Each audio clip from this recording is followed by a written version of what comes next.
Hello friends, मैं हूं शिवाक्षी। आशा करती हूँ आप सब स्वस्थ और प्रसन्न होंगे। आज की हमारी वीडियो है electronic corporation of India limited के नोटिफिकेशन के बारे में। ये नोटिफिकेशन उन लोगों के लिए है जिसमें गेट रिक्वायर्ड नहीं है और अगर आपके पास आपके रिस्पेक्टिव फील्ड्स में इन एक्सपीरियंस है तो आप इसका वॉक इन इंटरव्यू दे सकते हैं। और ये एक कॉन्ट्रैक्ट बेसिस जॉब है फॉर एन ईयर और एक्सटेंडेबल है। तो अगर आप इंटरेस्टेड है तो प्लीज़ इसका फॉर्म भरें और आप इसको कंसिडर कर सकते हैं। और इसके पहले मैं आपसे एक रिक्वेस्ट करना चाहूँगी कि प्लीज़ हमारे चैनल को सब्सक्राइब करें, लाइक करें वीडियोस को और शेयर करें जिनको ज़रूरत है। क्योंकि आप सब्सक्राइब करेंगे, लाइक करेंगे तो हमें भी एक मोटिवेशन मिलेगा। हम भी आपके लिए ऐसे ही जो हेल्पफुल वीडियोस हैं उस पे वर्क कर सकते हैं और हमें भी काम करने में अच्छा लगेगा। चलिए let's get started. The official notification है, आप देख सकते हैं। Electronics corporation of India limited का ये एक पब्लिक सेक्टर इंटरप्राइजेस है। ये department of atomic energies government of India के अंदर आता है। तो चलिए इसका हम नोटिफिकेशन देखते हैं। तो इन्होंने यहाँ पे बोला है electronic corporation of India limited is looking for a dynamic, experienced and result-oriented personnel purely on fixed tenure basis for a period of 1 year, extendable up to 4 years, including internal terms depending upon project requirement and satisfaction of the candidate. So basically ये 1 year का contract basis है, but ये extendable हो सकता है कब तक? 1 year तक इसको हम extend कर सकते हैं। प्रोजेक्ट इंजीनियर का ऑन कॉन्ट्रैक्ट, ये भी कॉन्ट्रैक्ट बेसिस पे ही है। तो लोकेशन के हिसाब से है। नंबर ऑफ पोस्ट कैटेगरी 1 में नंबर ऑफ पोस्ट 2 है हैदराबाद के लिए।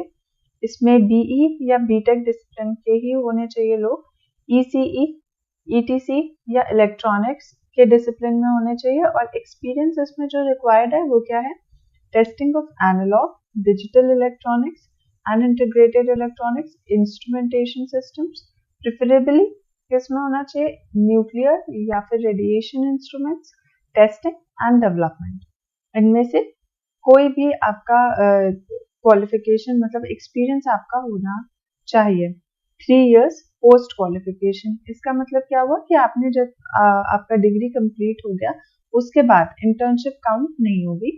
आपकी डिसिप्लिन कंप्लीट होने के बाद जितना आपका एक्सपीरियंस है वो काउंट होगा। सेकेंड कैटेगरी का है जो पोस्ट है वो नंबर ऑफ पोस्ट 4 है। ये कायगा में है और discipline ECE, ETE, triple E, ENI और इलेक्ट्रॉनिक्स। इसका एक्सपीरियंस किस में होना चाहिए? मेंटेनेंस या repair of control and instrumentation system या इलेक्ट्रॉनिक्स एंड कम्युनिकेशन सिस्टम और रेडिएशन इंस्ट्रूमेंट्स। थर्ड कैटेगरी क्या है? Number third, fourth, fifth, sixth and seventh category है। नंबर ऑफ पोस्ट इसमें एक ही है और हैदराबाद का इसका लोकेशन है। इसमें डिसिप्लिन क्या होना चाहिए? सीएसई या आईटी के ही कैंडिडेट्स होने चाहिए। अब इसमें ये आप देख सकते हैं जो रिक्वायरमेंट है वो कुछ इस तरीके की है कि नॉलेज ऑन विंडोज होना चाहिए, यूनिक्स ऑपरेटिंग सिस्टम आपको आना चाहिए, इसमें एक्सपीरियंस होना चाहिए, database maintenance, repair of computer, network equipment या फिर जो सेकंड कैटेगरी है उसमें software programming on Qt framework, C++ on Red Hat Enterprises, Linux operating system and MySQL database, application software development, C++, Java, Net, PHP, Qt and Visual Studios और writing application software in C++, Java या etc. इनमें से किसी में भी आपका experience होना चाहिए 3 इयर्स पोस्ट क्वालिफिकेशन। जो नेक्स्ट हमारी पोस्ट है वो टेक्निकल ऑफिसर की है। तो नंबर ये टेक्निकल ऑफिसर की लोकेशन हैदराबाद में है। कैटेगरी 1 में 4 है, 2 में 1 है, 3 में 3 है, 4 में 9 है, 5 में 3 है, 6 में 2 है। लोकेशन हैदराबाद ही है। डिसिप्लिन्स जो है वो कैटेगरी 1 के हैं, ईसीई, ईटीसी और इलेक्ट्रॉनिक्स। इसमें जो आपका एक्सपीरियंस है वो 1 ईयर पोस्ट क्वालिफिकेशन होना चाहिए। 1 ईयर का होगा तो भी चलेगा और अगर उससे ज्यादा है तो भी it will go for you. उसमें आपको एक एक्स्ट्रा लेवरेज मिलेगा, वो हम आगे डिस्कस करेंगे। तो फर्स्ट कैटेगरी के लिए जो एक्सपीरियंस रिक्वायर्ड है वो है testing of analogue, digital electronics and integrated electronics और इंस्ट्रूमेंटेशन सिस्टम। सेकेंड कैटेगरी के लिए सी और C++ कोडिंग और एम्बेडेड सिस्टम प्रोग्रामिंग। 3 के लिए है AutoCAD drawing and 3D modelling. 4 के लिए है PCB testing, digital analog board and power supply design और testing. C++, RTOS, control system, SW और HW, device driver, LabVIEW etcetera. Third category जो कि मैकेनिकल की है, उसके लिए प्रिसाइज इंजीनियर्ड सिस्टम, QA और QC preparation for manufacturing drawing, experience in using AutoCAD, SolidWorks, CATIA etcetera. Third category CSE और ID के लिए, जिसमें आपको software development, preferably web technology, that is net, advanced Java, HTML and CSS या JavaScript आनी होनी चाहिए, और उसके साथ साथ आपको एक्सपीरियंस भी होना चाहिए। अब एमोल्यूमेंट्स की अगर हम बात करें, तो जो प्रोजेक्ट इंजीनियर की पोस्ट है उसके लिए आप अगर एलिजिबल हैं, मतलब अगर आपने फॉर्म फिल किया है, तो आपकी जो सैलरी होगी वो 40,000 पर मंथ होगी। और फॉर फर्स्ट ईयर अगर आपने 1 ईयर तक सिर्फ 1 ईयर तक वर्क किया है तो आपकी 40,000 होगी। अगर 1 साल से ज़्यादा आपने एक्सटेंड कर दिया, आपको एक्सटेंशन मिल गया, तो सेकेंड ईयर में आपकी 45,000 हो जाएगी, थर्ड ईयर में आपकी 50,000 हो जाएगी एंड फोर्थ ईयर में आपकी 55,000 हो जाएगी।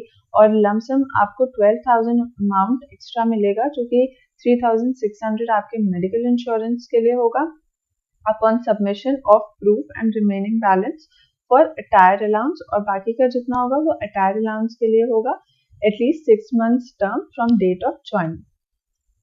मतलब 12,000 आपको मेडिकल एंड अटायर का मिलेगा। जो नेक्स्ट पोस्ट थी टेक्निकल ऑफिसर की, उसके लिए आपको 25,000 पर मंथ मिलेगा फॉर 1 ईयर, 28,000 मिलेगा फॉर सेकेंड ईयर एंड 31,000 मिलेगा for third and fourth year.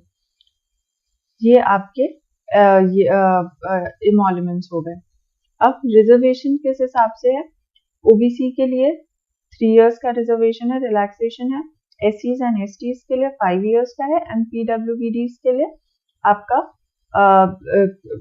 अलग से 10 इयर्स का रिलैक्सेशन है, 10 years relaxation for PWBDs।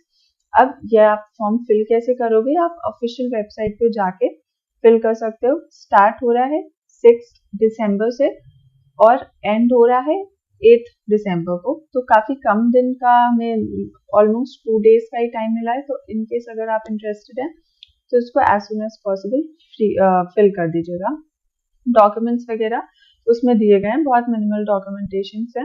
10th class certificate, आपकी क्वालिफिकेशन BE या BTech में जो भी आपके डॉक्यूमेंट्स हैं वो आपको दिखाने पड़ेंगे, और जो भी है वो उसमें मांगा जाएगा, आपको अकॉर्डिंगली उसको फिल करना है।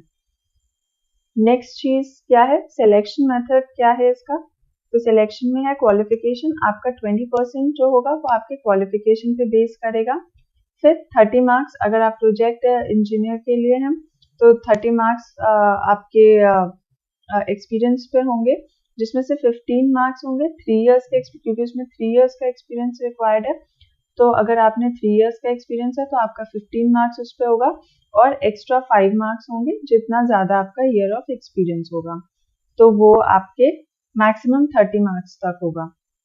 और अगर आपने टेक्निकल ऑफिसर के लिए अप्लाई किया है तो 10 मार्क्स आपके इनिशियल 1 ईयर के होंगे, और किसी का अगर 2 साल, 3 साल, 4 साल का एक्सपीरियंस है सेम फील्ड में, तो वो आपके 10 मार्क्स बढ़ते जाएंगे, 10 मार्क्स ऐड हो जाएगा।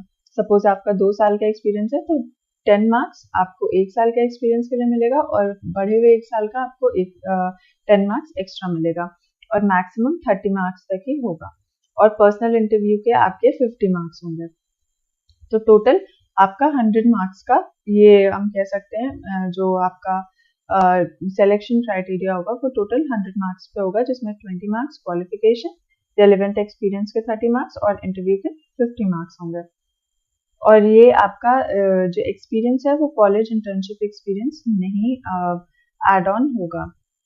अब जो जनरल कंडीशंस हैं इसमें वो क्या है कि एटलीस्ट आपके 60% मार्क्स होने चाहिए बीई या बीटेक में, और अपर एज लिमिट 33 इयर्स ही है, उससे ज़्यादा के लोग नहीं हैं। अगर आपका कोई आप किसी कैटेगरी में नहीं आते हैं तो।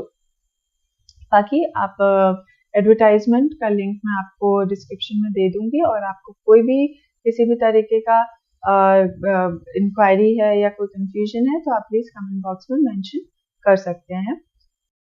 आज के लिए इतना ही, आपसे जल्दी मुलाकात होगी। तब तक के लिए be healthy, be safe. Thank you.